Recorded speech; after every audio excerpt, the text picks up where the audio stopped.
Hello and welcome to Movie Marathon Mood. It's the show where we watch a bunch of movies and then we talk about them. It's as simple as that. On this episode, Monster Madness.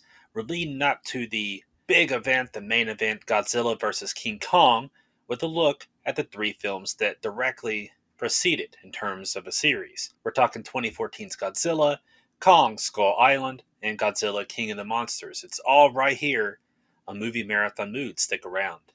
Gentlemen, you are being sent in via Halo Jump. Now, I realize not all of you have had hands-on experience. And frankly, none of us have ever faced a situation quite like this one before.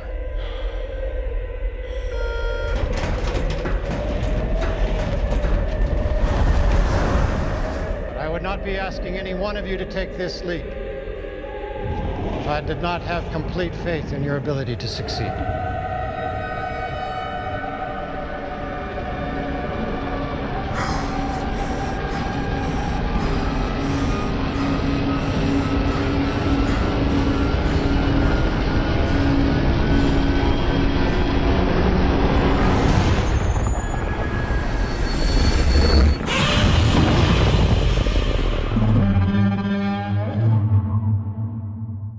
Hi, I'm Jesse Gilstrap, joined as always by my pal, brother Drew Cordell. Drew, my friend, how are you? Oh, doing great, Jesse. How about yourself? Doing fine. We have Monster Mayhem before us. And I have to say, like right up top before we dive specifically into the 2014 Godzilla, uh, I find it kind of funny that we're actually here at the event picture, so to speak, coming out soon. And the series has, to me, barely felt like a series, and yet it technically is. Right. And, but it has not been really marketed as such. At least to me, like it's really felt very different one to the next, which doesn't have to be a negative thing by any means, but it just doesn't feel of a piece. I just think it's a little strange seeing the movies marketed so differently, and it doesn't quite feel like a series in a way that you might think of a series, and yet we're coming to the event picture, Yeah. the collision of these two monsters. Yeah, it's been a bonkers kind of cinematic universe, if we want to use that term. That's been interesting to watch develop, just because, like you said, there's so each film is so different. Um, I do think that one of these kind of in some ways, feels like a sequel to one of them, but there's definitely one that completely feels like it doesn't have anything to do with anything until there's kind of a post credit scene that we'll talk about that feels tacked on, but is still enjoyable, even though it doesn't really it doesn't really make any sense. But why it's in that movie. But I don't know. I like, kind of goes back. If we want to talk about just the history of these characters real quick, our personal experience with them. Like when I was little, I had seen like some Godzilla movies on TV, probably like from the Showa or 60s, 70s era. And so I was very aware of Godzilla, but it kind of came to a apex, if you will, of at around 1998, when the Roland Emmerich Godzilla was unleashed to the world, and the hype for it was huge at the time. Sure, yeah. There was marketing. Taco Bell had like doubled down on on the marketing and like the kids' toys and all sorts of things. It's like, oh, we're going to get an American Godzilla, and this will be With a awesome. big budget, with Yeah, the huge. And, successful filmmaker behind Independence Day. right, right. And at that time, like one of the well, I mean, ultimately, like the most popular. Uh, I wouldn't call it a kaiju or giant monster movie, but like one of the most popular movies at the time was Jurassic Park. Um, and The Lost World had just come out, and not speaking to the quality of it, but there is a scene in Lost World where the T Rex gets loose in San Diego, and it's very much intentionally. Some shots are supposed to be a homage to Godzilla, but if I would have known in 1997 that that was going to be a better Godzilla movie than what came after, I would have just I would have shaken my head and told you no way. But sure enough, the 1998 Godzilla was awful. Um, and so that was kind of the extent of me with the character as a kid. But around 2010, 11, I for some reason I just kind of uh, was like, you know what, I'm gonna watch a bunch of Godzilla movies, and I watched pretty much all of the entire series up to that point, and I kind of became obsessed with it, and really enjoyed watching, especially like the what's known as the Heisei era, which is the 80s and 90s uh, movies. Really enjoy those, and some of the ones from the 2000s, of course, some of the classic ones. Uh, but just really kind of got dived into that universe and really enjoyed like all the different monster characters and everything. And then a few years down the road, they announced Legendary Pictures is going to do a monster universe, and they're going to have Godzilla and do a new Godzilla movie. And I was through the roof because I thought, oh, that could be cool. And when they announced that Gareth Edwards was going to direct, he had done Monsters, which come out, I think, 2010, maybe somewhere around that time. And I had seen it, and I thought it was excellent. And I thought, he was going to be a good choice to do this, and I was really excited. And then when they announced that King Kong was going to be involved at some point too, I thought, wow, that's really cool. And King Kong, it's a lot easier for me to to kind of track. Uh, my childhood love with it because I can't remember the first time I saw the original, but when I did, I absolutely loved it, and I had seen it after Jurassic Park came out, so this was I was already in love with like dinosaurs and stuff, but seeing like that kind of story, that kind of lost going to a lost world and all this prehistoric stuff is going on, and then of course Kong himself, just a really iconic character. And then when they announced Peter Jackson was going to do a King Kong movie in 2000s after Lord of the Rings, thought, wow, this could be amazing. And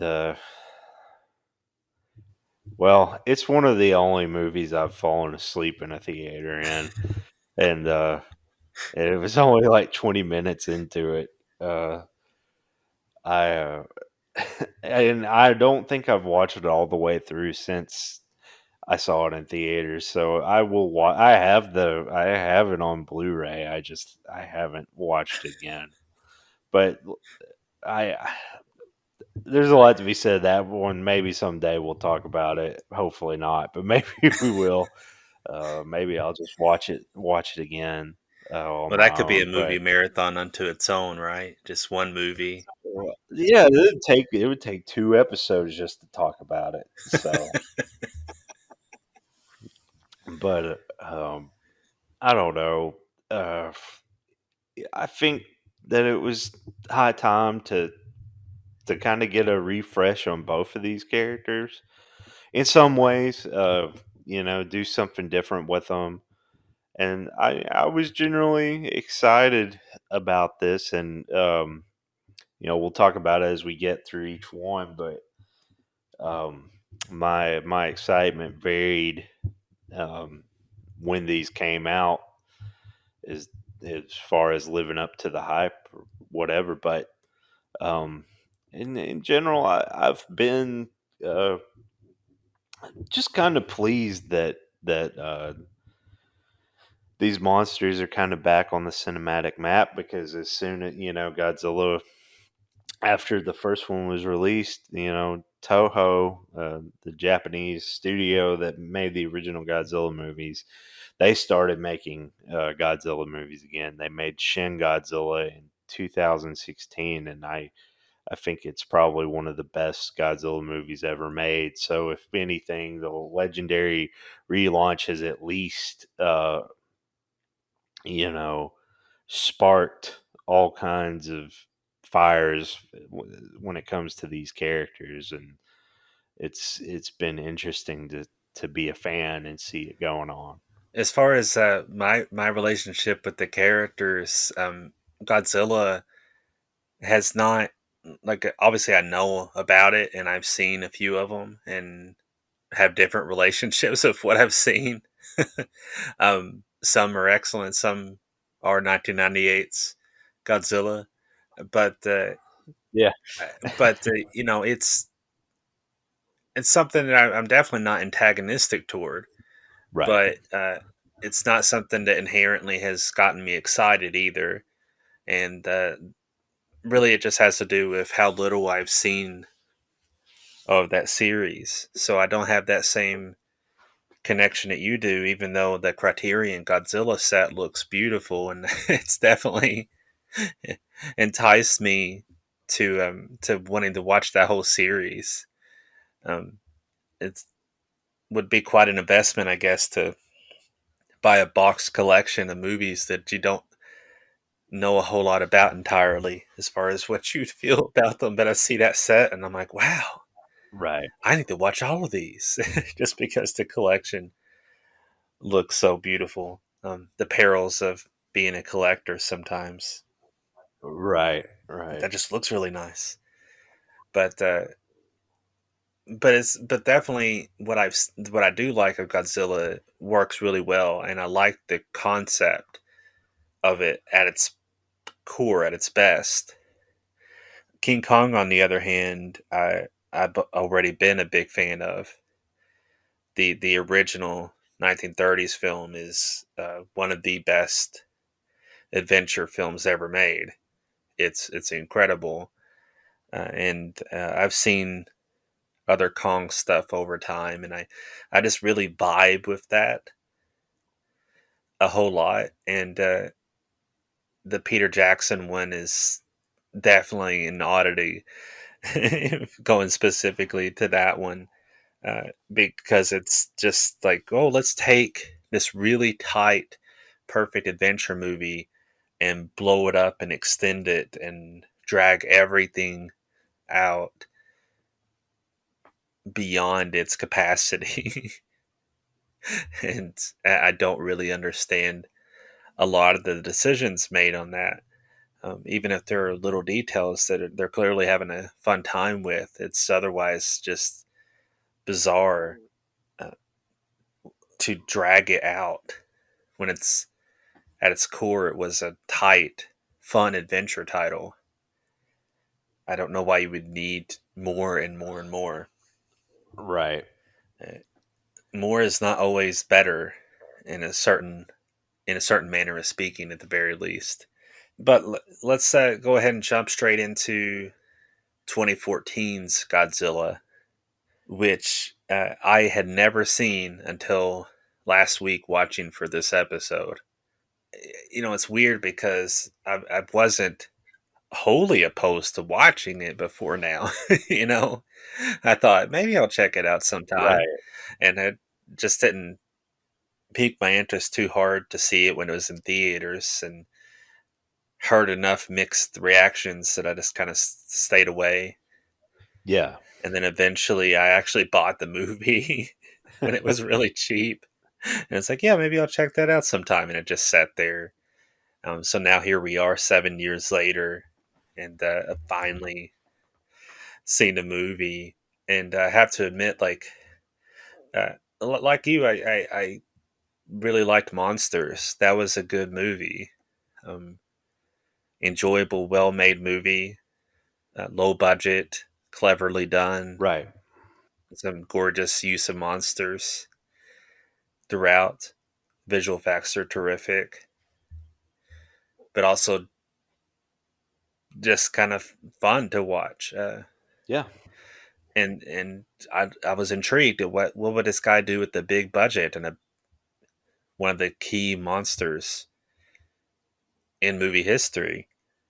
And then that trailer came out, and I know I can't help but flash back to our conversations around the time, but uh, the use of Ligeti in the trailer and in the movie itself just kind of turned me off. The vibe turned me off. Eh, and there was something about it that just seemed like it was reaching for the existential that didn't seem to jive with what the movie was otherwise delivering on the subject matter. Right. Uh, I don't know. It's hard to explain exactly what that is, but it's like we're going to impress you with our grandiosity, but not necessarily try to reach that in terms of what the movie means or what we're going to accomplish through the storytelling. Because if you go back to the original Godzilla, it that means something. Right. That it's actually completely drawn from real life horror. Actually going back to the nuclear blast in Japan in World War II, and seeing thinking about a culture that's affected by that type of atrocity, um, and dealing with the aftermath of that and Right. all the lives lost and the devastation, and to imagine drawn from that a giant monster, like wow, that's really tied to some true terror. And I read where Gareth Edwards was saying, yeah, Godzilla kind of represents nature being angry at man, and that's something that like nature responding in a way. That's what part of what Godzilla represents. Where is that in the story at all? Right. You would think that there would be some type of environmentalist angle, Right. and this is something else to dive into is uh, the idea of like I don't necessarily need a human villain, but where's the corrupt government agency or government person Right. really driving the other side of this argument? Instead, it weirdly doesn't have that developed kind of human world, but there's all types of human characters in here, and I feel weird saying that in a way because it's not like we can't have nuance. Right. I obviously we should have nuance and characters, but I feel like nothing gets developed. No. I feel like some of my impressions kind of got bore out actually watching the movie, because I had been a little bit spoiled before, um, just about Bryan Cranston, and basically people saying don't go see this for Bryan Cranston. Right. But then if you're not seeing it for Bryan Cranston, who are you seeing it for? Right. Um, because obviously the star is Godzilla, you could say, but then again, is he? Because he's not in the movie a whole whole lot. Right. And meanwhile, you're spending time with these people, but you're not really getting too in depth with them either, No. with practically anybody. And I hate that. Like, there's actually a good cast here. Right. Um, how do you have this good of a cast and not do anything with them? It's like, wow, that's an impressive ensemble. Who are they again? Do I care about them? Do I not care about them? I'm not sure. And like when Bryan Cranston is upset at, what he's figuring out about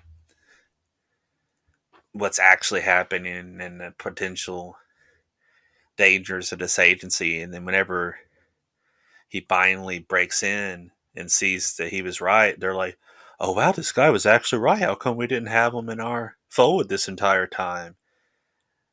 And it's like, wait, they're not covering anything up. Like, there's nothing corrupt happening. They've just been genuinely trying to seek the truth, and they realized that this guy was sitting nearby with the answers that they've been seeking, and they just didn't find all this time. Right.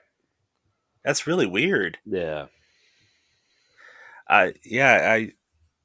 I found myself just baffled watching the movie, and as far as like the character decisions, and there are some moments that are kind of cool. Right. Just like action monster moments. Um, a few little interesting shots and stuff, and it's like, oh, that's kind of fun.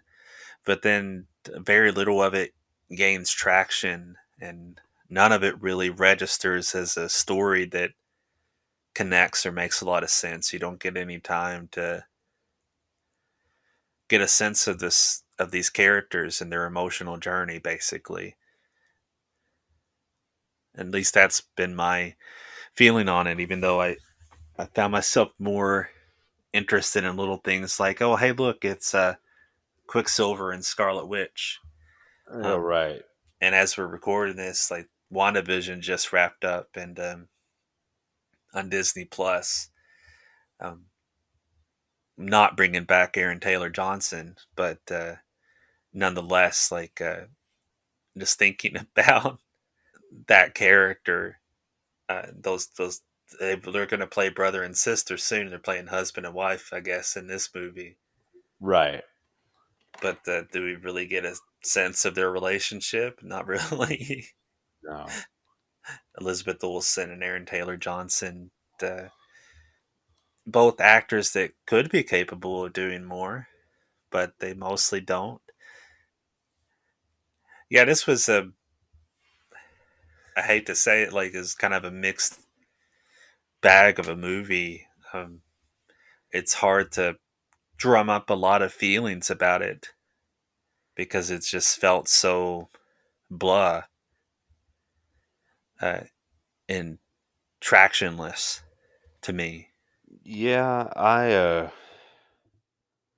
when I first saw it in 2014 in theaters, I actually saw it on opening day. Um I I have only been like angry leaving a movie maybe two or three times in my life, and this was one of them. Uh, I absolutely hated this movie when it was first released. When we watched it again for this, I'm a little less harsh on it, but still pretty harsh. um, to me, like when you talk Godzilla, when you talk Gojira, the original, whether you're talking about it or you're talking about any of the subsequent movies, it's gonna, the tone of the movie is gonna kind of determine the type of Godzilla you get. Like Gojira is very much a kind of disaster horror in a way film, and Godzilla is used very effectively in that. And um, and it's one of the, you know, like if I had to make a list of my Godzilla movies, I would have to just say not including Gojira because it would obviously be number one. I would have to put an asterisk by it because it's just, kind of stands on its own. Um, but what the rich history of the character, going, the 60s and 70s, they eventually kind of made Godzilla a good, I guess, a good guy, if you will, where Godzilla was facing even more dangerous monster, and they would fight, and that would be the movie. Then in the 80s and 90s, they did a reboot. Um, and Godzilla was definitely much more interesting than all of that. Kind of an unstoppable force, and they kind of made a very good um, Godzilla. The Return of Godzilla, or Godzilla 1985, was really a really good kind of return, if you will, to the spirit of Gojira. So when we got the TriStar Godzilla movie in 1998, and all it was just a really bad Matthew Broderick movie. It's just an awful like romantic comedy that has Godzilla in it, um, which is really sad that that's what it is. But and it's not even Godzilla. It's a giant iguana.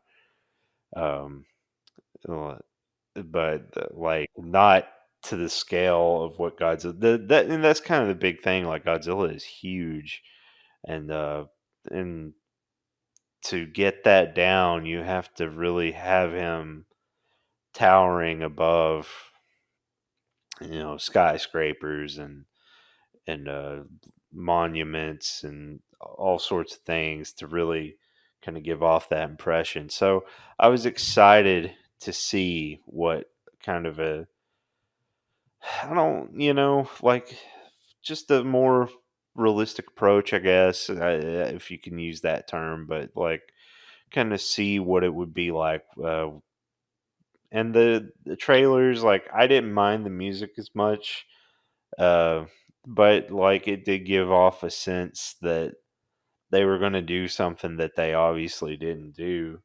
But that was not really my. And it was a part of the problem. There, but I had a lot of problems with this movie, so I've got kind of a list here. But like, first off is Godzilla. Like, okay, I've just kind of gone over history, and Godzilla in this movie built up, and I don't have any problem with him being built up to being slow to him actually being unveiled and seeing a lot of him. I have no problem with that at all. But what I do have a problem with is trying to pretend like he's Jaws or he's the alien in Alien, and that you're gonna keep him hidden from view. He's Godzilla. He's literally, a giant monster.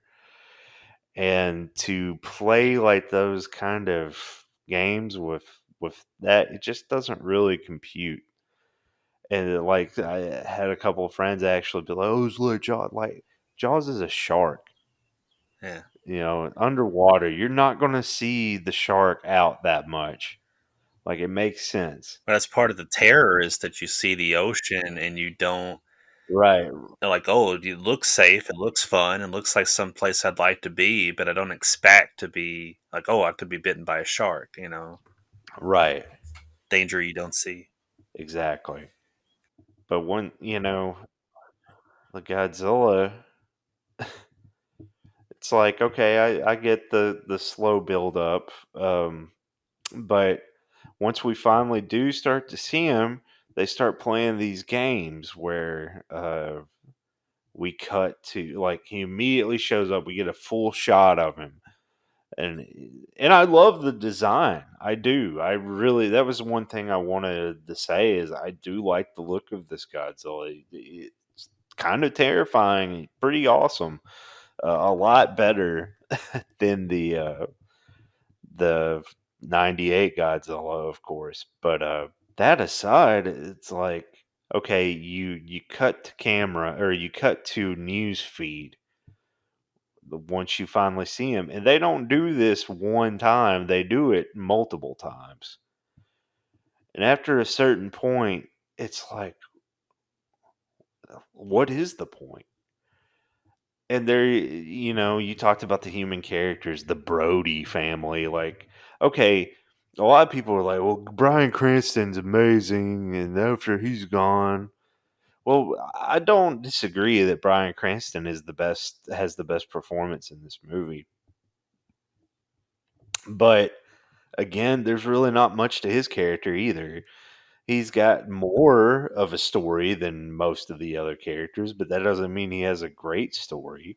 No. Um, and he's angry at like the shot or the scene at the beginning with what happens to his wife and all that. It's effective, and I do like him in this movie. And of course, he's not in it very long, and I guess we'll spoil it, he dies. um and then it's his son, played by Aaron Taylor Johnson, who I do like. I think, I, of course, he's Quicksilver, but he's also kick ass. So he's capable of being a good actor, and I think he could have carried this movie, um, if they had written him the right character, but they're giving him some depth. But all he is a soldier, and he's just trying to get home to his wife. And like you said, like, you wouldn't even, if you just walked in, you wouldn't know the connection between him and Elizabeth Olsen until, like, finally they reunite, and it's just like there's not much to it. So when you're going to continually go away from Godzilla and really not have anything to fall back on, there's really no awe. Like, it's just visual effects that look good, but you're not even showing them off. So, like, there's no meaning to it. I do kind of like, and again, there's not much to it. It's done a lot better later on, but the Monarch organization, and I do like Kim Watanabe in this, um, who plays Dr. Sarazawa, which is also the name of the character in the original Godzilla that comes up with the oxygen destroyer, and which is the weapon that kills Godzilla in the original. And he sacrifices his life to do that. And so it's kind of a nod to that character. It's pretty cool, and Kim Watanabe is cool, but there's not much to him at all. And Sally Hawkins is in this, not much to her at all. Um, but they are kind of a cool organization, but that's all they are. And like you said, it's their motivations are really kind of strange, that they don't have all this information, and then they're just cool with other people having it's bizarre. um and then Kim Watanabe's basically in the movie for one reason, and that's to say, let them fight, which uh could be awesome, but again, it's not, because we the movie never just lets them fight either. So you don't even really get that.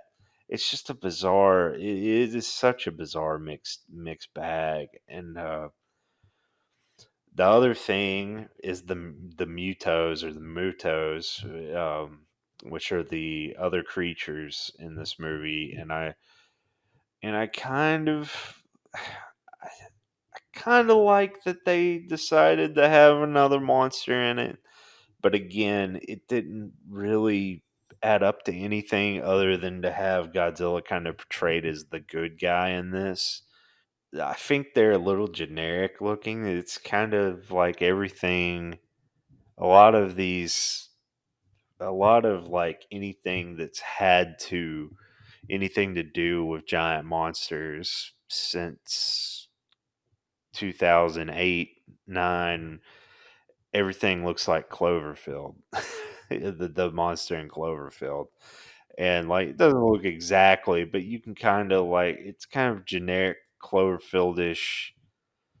And that's not this isn't a slight to Cloverfield. I really like Cloverfield. It's a good one. Uh but like everything kind of falls in that design. A lot of movies have done that. And it kind of felt like they just kind of came up with something that they could do easily, and they're kind of cool. They kind of have a little bit of personality to them, but again, we don't see them enough to for them to really kind of stick. And the final battle in San Francisco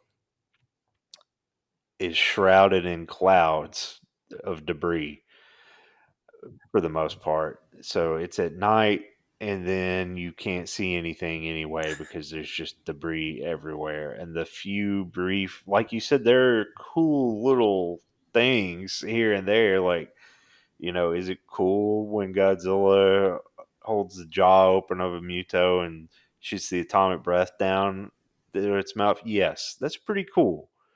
Um, it's cool the other things Godzilla does, taking them out, yes, but like that's all there is. That's absolutely all there is. So I and then um, you know, like Godzilla has has won, and uh, the family's back together. Um, Godzilla stands up after a fight, and it's almost like a slow golf clap, like the whole city of San Francisco just like golf claps him out to the ocean as he walks away. It's such a weird ending. Of It's so bizarre, uh, and I hated it. So like I remember like kind of I was clenching my fist like when I watching it in the theater, and like I wasn't that angry watching it again, but it's just oh, it's just such a missed opportunity. And I want to I just want to give kind of a quick shout out to Shin Godzilla, which I mentioned earlier. You mentioned kind of the music in the trailer using Ligeti. It harkened to things like existential and deeper themes that you know ultimately weren't in this Godzilla, and you kind of knew it wasn't going to be. But I think that Shin Godzilla was kind of, I don't know if it was a direct answer to that, but when Toho did their Godzilla, they new Godzilla, they went down a much more intellectual route, and it,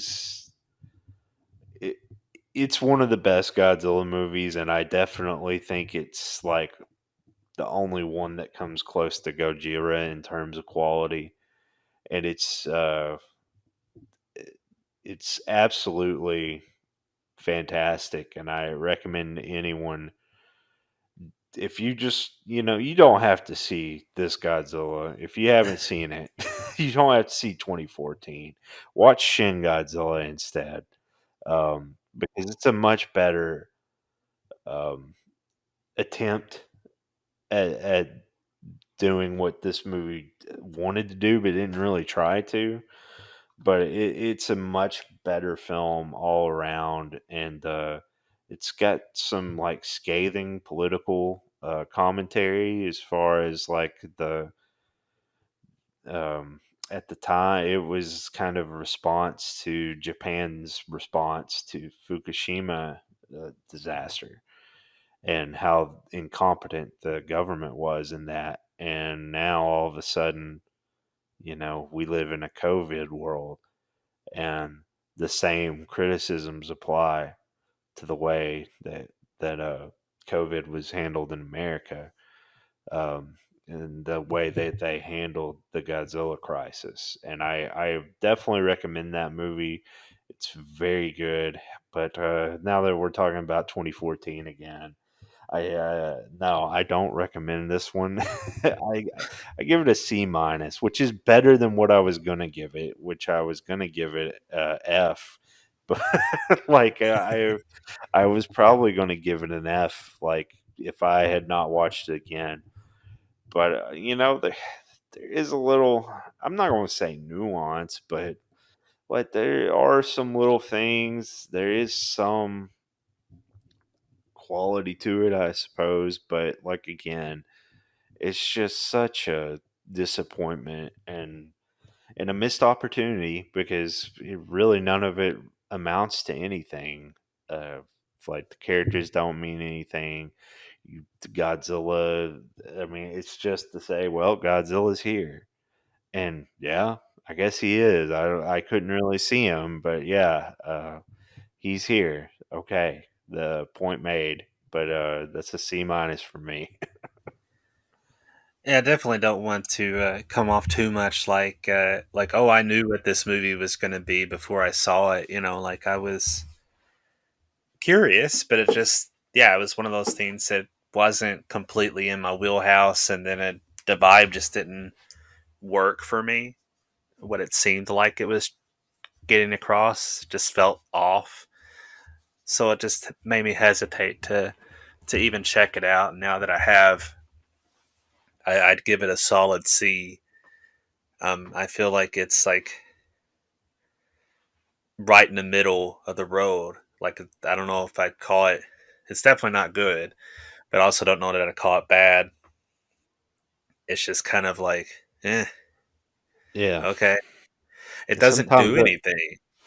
right, and sometimes that's worse than it just being straight up bad. Honestly, sometimes I would rather a movie be bad because at Yeah, least it could be interesting and do something that you could talk about and be invested in one way or another. In this case, like just kind of blah all the way through. right, Everything it suggested it could do, it doesn't do anything with. right, And like you said too, it's weird to treat Godzilla like Jaws. It's weird to treat him like he's a mysterious creature in the shadows. Because there were a couple moments where all of a sudden they hear the ground shake and they're like, "Oh, I guess the monster's nearby." And it's like, why didn't you hear him sooner? Because he's a right, giant freaking monster. It's not like he would suddenly stomp in your direction. You'd probably feel him for miles. right. He doesn't tend to surprise you. It's a giant monster. Yeah, But yeah, everything it starts to suggest it doesn't do anything with. Like nothing's really developed. So like what am I invested in? And I know sometimes if we talk about the human stories, people will be like, "We're not here for the human stories." I I kind of understand that to a slight degree. Like you're here for giant monsters, but they also don't have much of that in here. right. Um, so that's part of it. But the other part of it is I kind of want the full thing. I kind of want the world of this movie to be something I can get invested in. And nothing in here does anything. Like it suggests some interesting corners. Like you, I find the idea of this organization kind of interesting. The Monarch organization, Ken Watanabe, Sally Hawkins stuff is like oh, who are these people? I'm curious to know more about them. What have they been doing? How long have they been in operation? What is their goal? Who leads them? What are they trying to accomplish? I really don't know. Right. It's but they're good actors that are playing these characters. I don't know.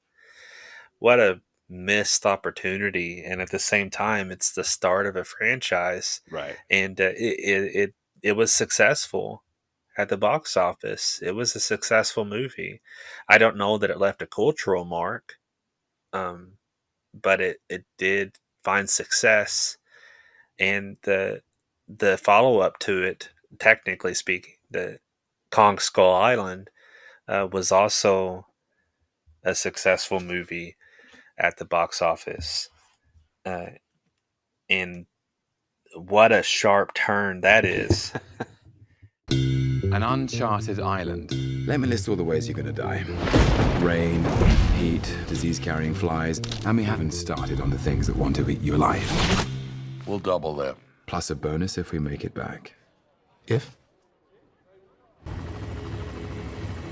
Is that a monkey?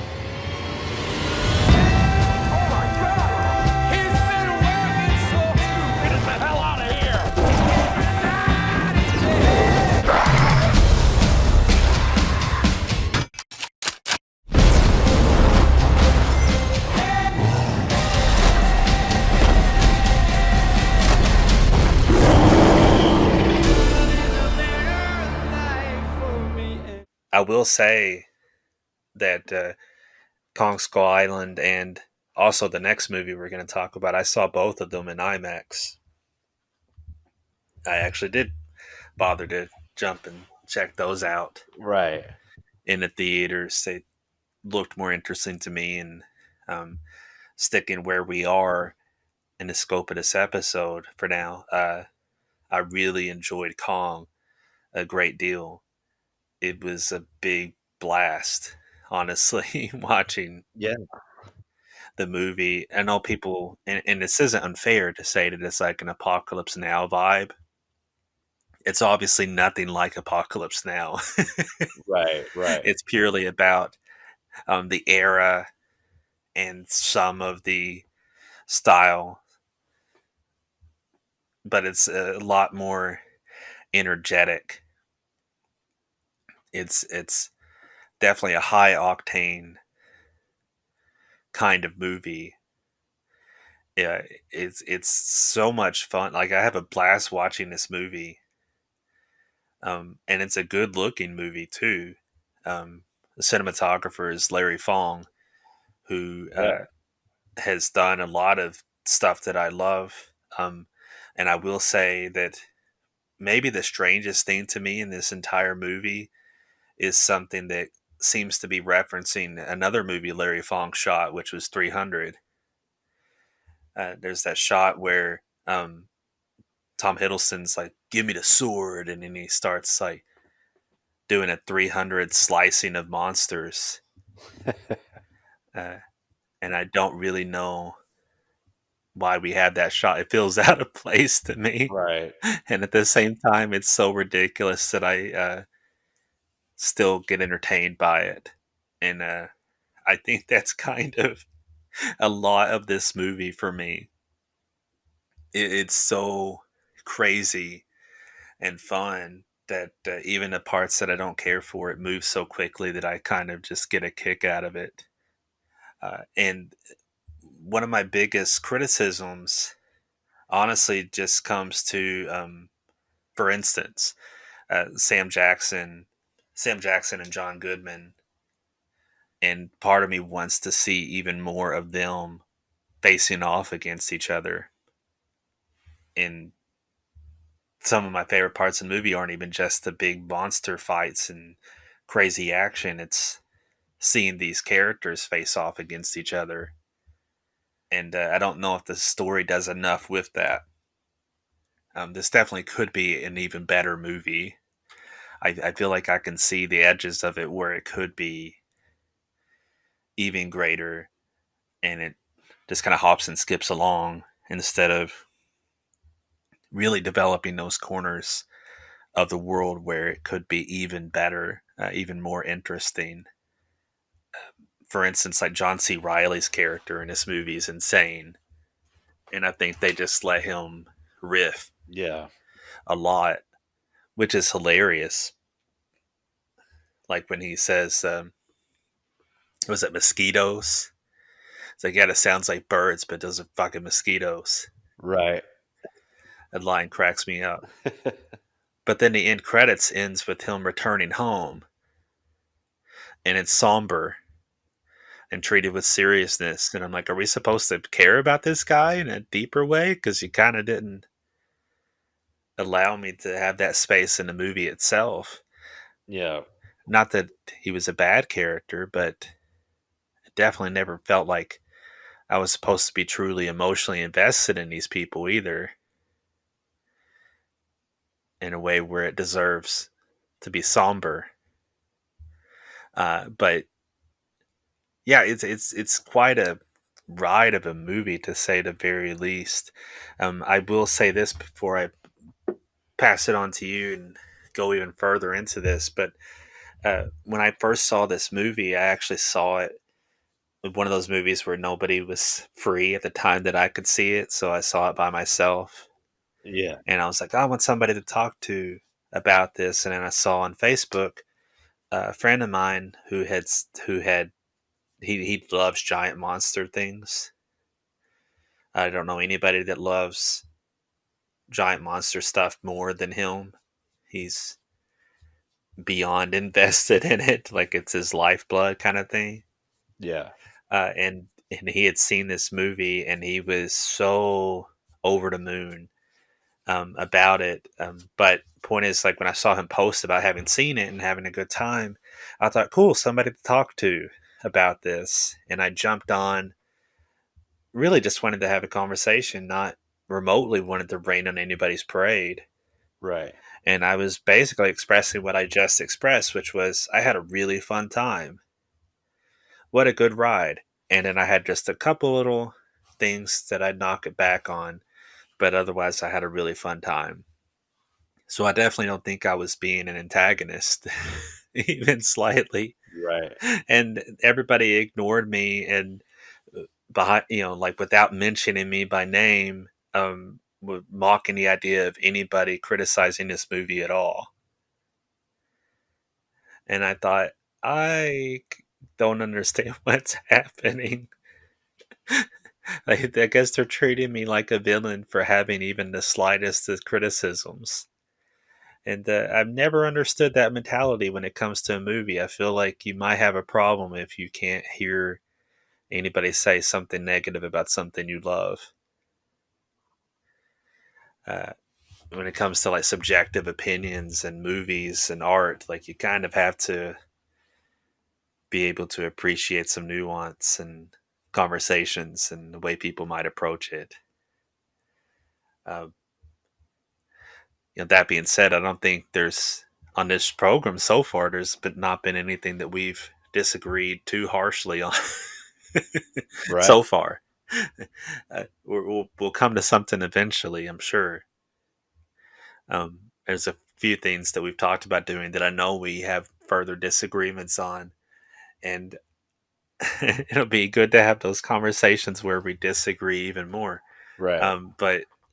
But by and large, like, what's wrong with disagreeing? That's okay. Yeah. And definitely don't understand in general not being able to accept that somebody might not care for something as much as you. But when it comes to a movie like this in particular, I'm like, what? This, I don't know how you could ever claim this was a masterpiece either. Right. Like this is the hill you'll die on. What's your take, Drew, on Kong Skull Island? I like this one quite a bit more than Godzilla. I'll go ahead and I'll say I give it a B plus. Um, because I think it's just really like you mentioned the pacing and how fast it is, and like it serves it pretty well in a lot of ways, and I think that, but like you said at the end, it kind of expects like has the post credits with John C. Riley's character, and it's like, yeah, he was kind of just comedic relief in a lot of ways, so didn't give a lot of chance for it to breathe emotionally. But I don't know. I I had a lot of fun both times I've seen this movie, and I like, you know, it almost kind of feels like I guess like a satire in some ways, where it's kind of like this, reflection of the Vietnam era, and these soldiers, or Vietnam's over, they don't have anything to live for, and they're gonna go latch on to any mission they can, and it happens to be this one, and they end up there, and they're pretty much in Vietnam all over again, in over their heads, an enemy they don't understand. But it's like Samuel L. Jackson's character is probably like the most fleshed out character uh, in the story, and that like that's his arc, or that that like he's this soldier without a war, and then he finds one with Kong, uh, Yeah. and like And they could have done a whole lot more yeah, with that. yeah, they really could have, but hilariously, it kind of comes to a screeching halt. Um, and that's like the fate of a lot of these characters. Like they're just unceremoniously killed, and I think that's part of it, the satire too. But like it doesn't really. It's kind of waffly if it's just like schlocky entertainment, or if it does have like some actual bite to it. But I enjoy it a lot. I really like the design for Kong in this one, and a lot of people that aren't familiar with the history of Godzilla and King Kong, they actually have fought each other in a movie before, and but like most people, mainly know the original King Kong, or the 70s King Kong, or Peter Jackson's King Kong. And all those versions of King Kong are not anywhere near as tall as Godzilla. But in Japan in the 60s, they did a King Kong versus Godzilla film. And of course, King Kong was Godzilla size and everything. So in this movie, they kind of scaled him up, and and kind of made him a little different than other versions we've seen. And I really enjoyed that aspect of it. I loved Kong in this movie, and if there is a character that you kind of do feel something for, it is him. And I think he's he's probably one of the most uh, beloved monsters screen of all time, and that to have him in this and kind of get to chew up the scenery as he does, it's great.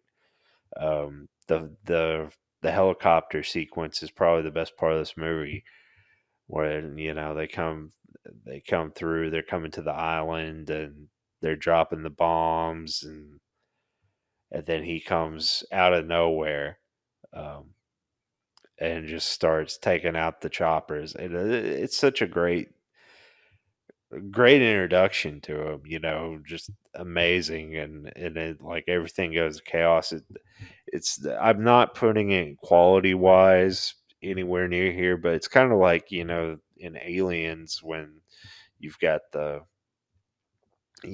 Marines, and they've been all gung ho and showing off, and then they get to the planet and start dying off, and it gets really crazy really fast.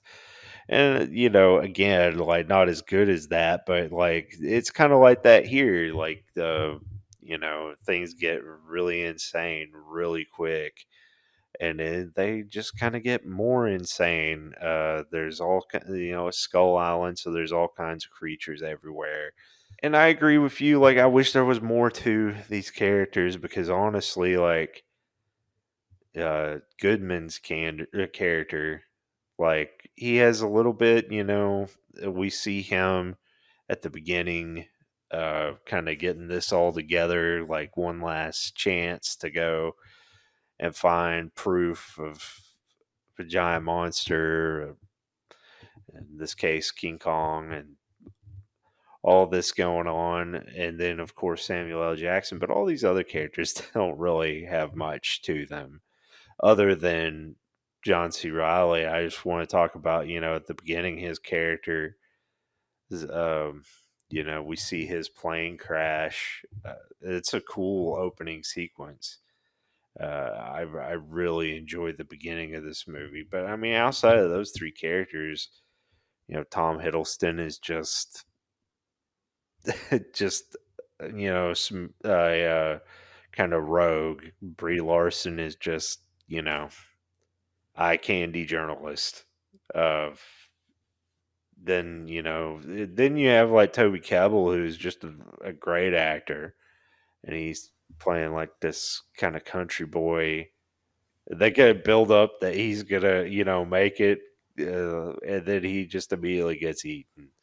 Uh, by one of the skull crawlers who I just want to say are way cooler than the Mutos. Like, I really like the design of the skull crawlers, and they're much better villain for Kong than the Mutos were for Godzilla. But um, yeah, I really enjoy the just the brisk pace, but I do wish there was a little more to it. Just there's some awkward things in this movie too, like there's some genuinely cool moments. Like, there's awesome, like the monster fights are just, fantastic. And, Kong, it really does a awesome beating the living hell out of the skull crawler. And it's so cool to see. But then you have like these weird bits like Brie Larson, like dead eyeing the skull crawler with a flare. And like, there's no like, like, she just climbs up the cliff and shoots it in the eye with flare, like, for no, I mean, I guess distraction, but I mean, like, no build up to this. But it's her only action moment, isn't Yeah, it? Like, just so one brief weird. little thing, and she makes her shot completely.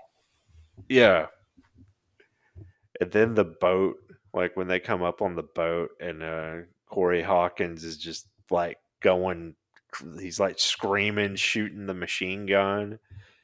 And it makes no sense because he hasn't been like, he's just been a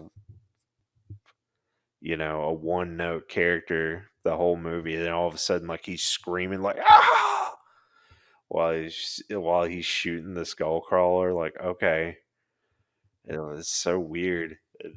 We see more Monarch, and again, like, it's kind of cool, but like, not much info. But we get the post credit sequence, which again, I said it feels really tacked on, but it did lead to the next movie, and I the reveal of other Titans, I guess, is, this universe refers them to them as, uh, just the idea that we're going to see Mothra, Rodan, and King Ghidorah in the next movie. And at the time, even though it felt tacked on, like, as a fan, I was excited because the prospect of them actually putting like those classic Japanese characters in a big American production, that was a big deal. I was pretty excited about that, but but it is just kind of a weird. Like, we're supposed to be like, oh yeah, Tom Hiddleston's in this post credit scene. His character's so cool. Like, it's kind of bizarre. But I give it a B plus because it is fun, uh, and I do feel like it delivers on the adventure scale. I do love like the setting of Skull Island. I love movies where the plot is going out to a new uncharted island or something like that, and then all hell breaks loose. Like that's a great through line for an adventure, and I for the most part I really enjoy this movie on that basis. I think the style of the movie is really on point, and it's fast paced and it's fun.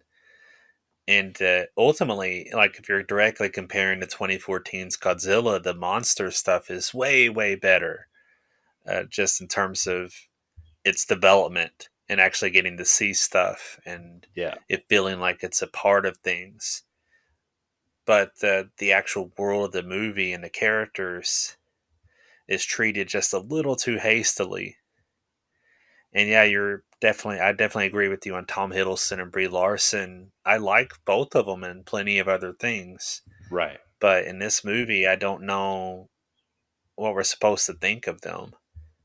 They're kind of the least interesting characters. They have traits that could be developed and become interesting, but I don't care about them as people. right, And I guess they're supposed to be our heroes, the ones we care about. But I hate when movies do that when they're like, you're supposed to care about them because they're at the center of the story. Say, no, I'd rather actually get to know a little bit, actually have something around them that I can care about. Everything is just, yeah, I guess a little bit too much like satire. That the movie's just being a little bit too loose. And there are points where they could have tightened down just a little bit and made this actually even better. I think there's space for this movie to be a great movie. Really, it could be a really terrific ride, and instead it's a B plus, which is really good. It's really fun. I enjoy this a lot, but I'm exactly in the same camp as you, B plus, which means I'll definitely won't hesitate to watch it again at some point. right, It's a good time. There's a lot of stuff that's fun to watch, uh, and some fun touches as well.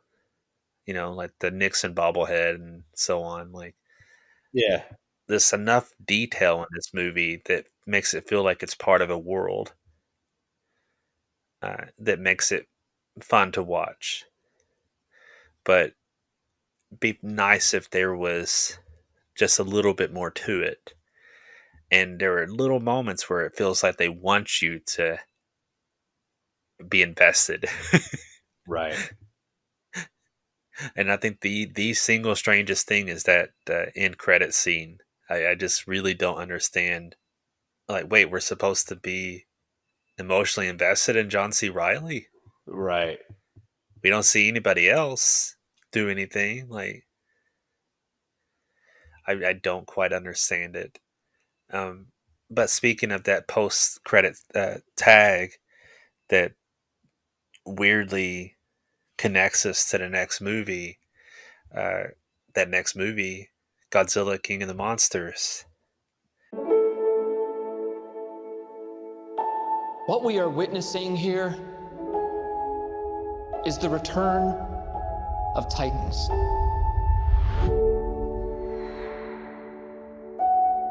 How many of these things are there?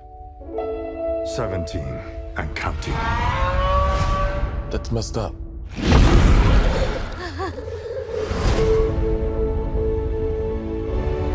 They're moving like a pack. They're hunting. They all respond directly to an alpha. We stop this Ghidorah. We stop them all. Is there another creature that might stand a chance against him?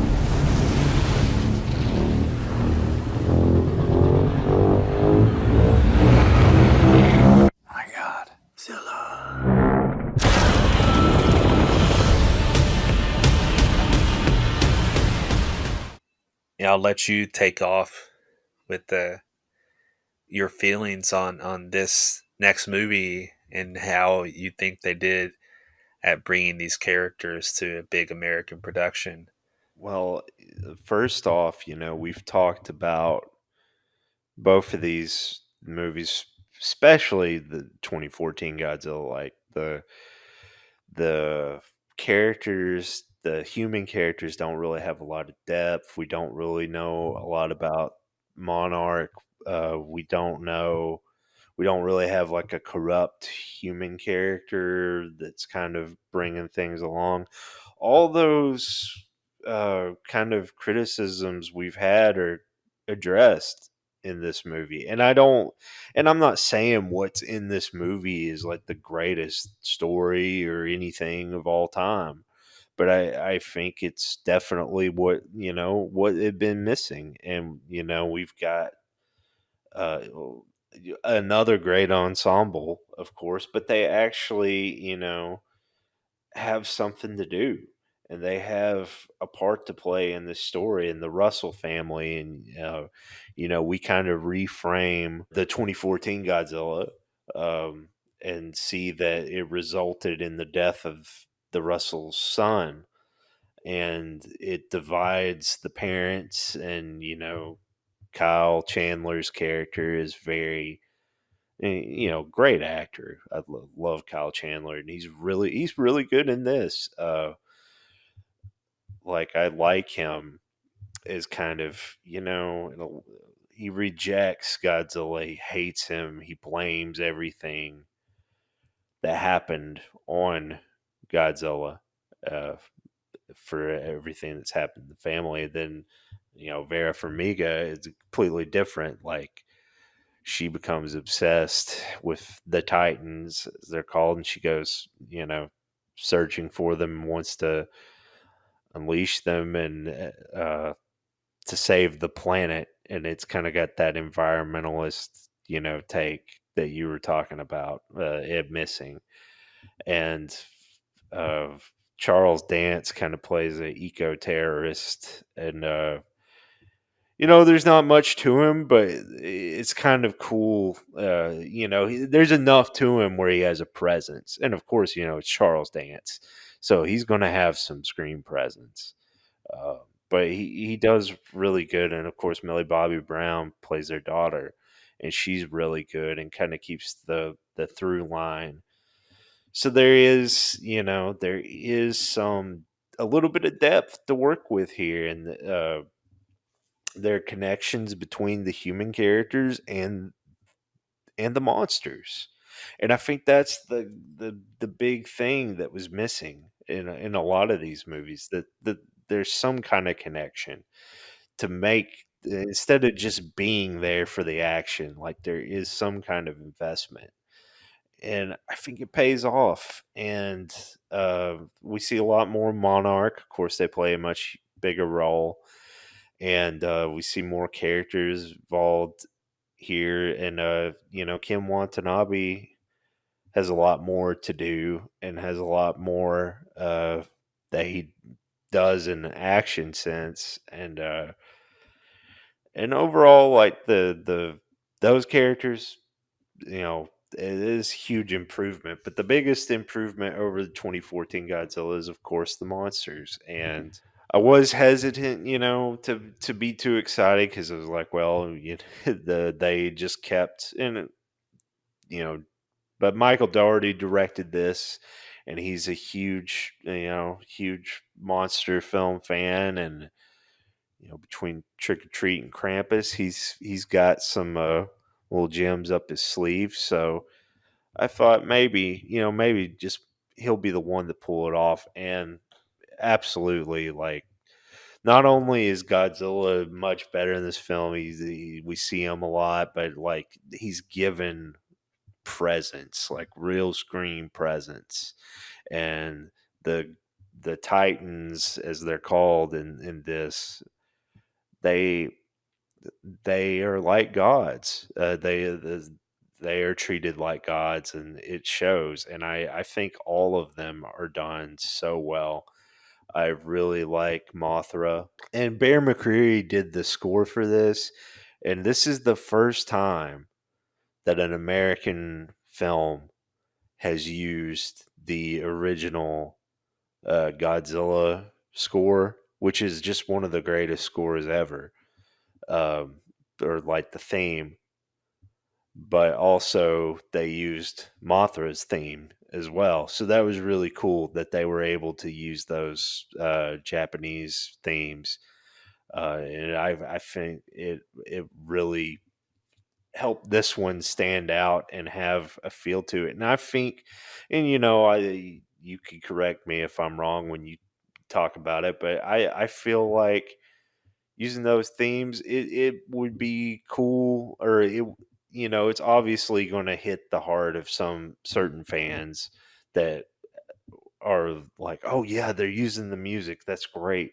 But I feel like if you're watching the movie and you haven't really watched any other Godzilla movies, or not a lot of them, and it'll still feel cool because it feels very fitting to these characters, and helps boost that screen presence.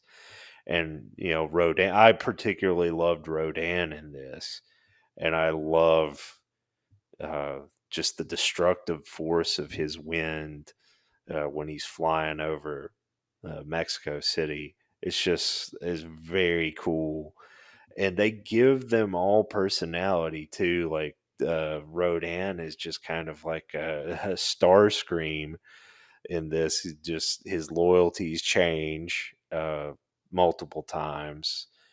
King Ghidorah, this is the first time in any Godzilla movie ever that the three heads have different personalities. And I love that. It's a really cool detail. And Ghidorah is just absolutely terrifying in this. So I was very impressed with the amount of love that they really put into these characters, and it really showed. And I feel like, obviously this movie isn't going to be, um, you know, the best thing I've ever seen. I'm not going to make that, or how dare anyone make any criticism. But as a fan, uh, this one was just the one that really kind of knocked it out of the park for me, and I really enjoyed it. I'm gonna give it A minus because this one did both times that I've seen it. It really, hit me in all the right places. Like I was emotionally invested in it to an extent. I like the human characters, but the monsters, they just deliver. And it gives me that, and it's a little bit longer. It's definitely longer than Kong Skull Island, but again, it's got a good pace to it too. And I do feel like it lets those things that it has breathe, and the movie itself is better for it. I will say too, this movie was not as successful at the box office as the previous two, which is No, kind of a sad thing in a way. Like it deserved more eyeballs for sure. right, I will. When it comes to the characters, I think they definitely do more. The human characters, they do more with them than they did, like in the 2014 Godzilla, especially. yeah, But I wasn't personally a huge fan of it either. It felt just a little bit disingenuine to me. Like I didn't quite buy Vera Farmiga's character the most. I think it was just a kind of weird dynamic where I wasn't sure, like, whose side am I supposed to be on a little bit. This feeling of like, characters with some degree of nuance, but also kind of almost breezing a little bit too fast past certain points. right, Like they're the good people, but they're not making the best decisions, and like there's a past history to them that I obviously understand is influencing their decisions, but we don't necessarily get a good chance for it to breathe. Right. So that kind of bothered me a bit. Like I like Vera Farmiga an awful lot. I think she's a terrific actor, but I'd like there to be just a better sense of who she is and what her character's motivations are. Like what brought her over to this other line of thinking more. Like I want to see that process happen so I can emotionally understand it more. I feel like there's the potential for that to really be the case. There's something in there that again could be developed and be really interesting. There's definitely the sense of a character story and an arc that wasn't there before, you know. Right. Um, and that does mean a lot. It definitely makes it a stronger movie in and of itself. But at the same time, I will also say that I wish that there was just a little bit more humor. Not that I want it to be a comedy, but sometimes I feel like we're breezing really quickly past a whole bunch of characters, and it'd be nice if there was just a sense of human warmth. And I think comedy can have a good way to do that. Yeah. Maybe a few too many like "Long live the king" kind of lines of dialogue, Right. uh, but like just trying to get a sense of these characters a little bit more, wanting to have a more of a sense of them. Simultaneous to that, I do think the monster stuff is really where the heart of this movie is, Right. and I truly feel like for me that the thing that makes this movie worth watching is the monster stuff. Yeah. Um, every time I see the characters, it's like, oh, I kind of curious to know more, but because I don't, and because I don't feel emotionally invested enough, I want them to get out of my way Right. so I can watch the monster battles, which are awesome. And there really is a whole lot of personality in the creatures. It feels like that's where the attention was put. And to be fair, that's obviously a lot of what people would, especially fans of that of these characters. It's like, oh, you're going to show up for the monsters, Right. uh, and I think they do a good job of executing that. I just wish that they did a little bit more with like understanding how we got to this point with these characters. Yeah. There's just a little bit too much in medias res, like we just kind of jump into the thick of it. And it's like, oh yeah, and so a bunch of crap happened before, and go. And it's like, no, I kind of rather have a sense of this world. There's just a little bit too much speeding through the story, and it's okay to like not have monsters for just a second and like pause for an emotional beat. Right. And I feel like the movie's just way too much rushing through a story that's freaking huge too. you know, a global scale kind of story. It is interesting though. The idea of the orca, for instance, is I think used well at the end, and having all the characters coming together. That final moment is epic. Uh, really terrifically done. I'm not a whole lot sure what Millie Bobby Brown is thinking when she looks up and she has that grin on her face. At one point in the end battle, it's like, what is that shot? What is she thinking? She's like, oh yeah, go Godzilla, But like, how did we get to that point? What's happening in that shot? It looks malevolent almost, but I'm not sure what's happening 100%. But but there are lots of really fun big moments in this movie too. So I definitely enjoy it for the spectacle, and enjoy it in that sense. But I also personally wasn't as, I guess, as invested. So to me, it was I was kind of on a B minus kind of world, and I think I'm gonna land on a just a solid B because I do think the movie's fun to watch. It's worth watching, but I just don't. At the end of the day, I still have my issues with wanting to see a better sense of this world, a better sense of Monarch, and a better sense of like Charles Dance. Like you said, he doesn't exactly have a lot to do. It's like, well, where did he come from? Like, I want to see how this, this world works. These different organizations and their purposes and what they're trying to accomplish. It'd be nice if there was just a little bit more room for them, a little bit more room to sense who they are and what they're trying to do.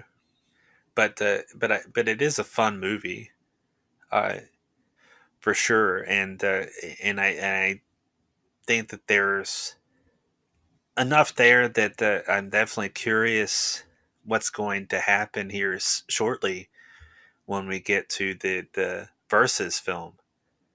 They have an interesting set of things happening.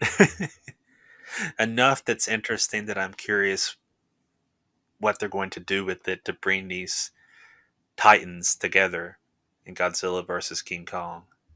One of the things I was thinking through King of the Monsters is there's a lot of darkness and rain constantly, and it seems like for a movie that's skipping across the globe, maybe something could have been in daylight or a slightly different environment.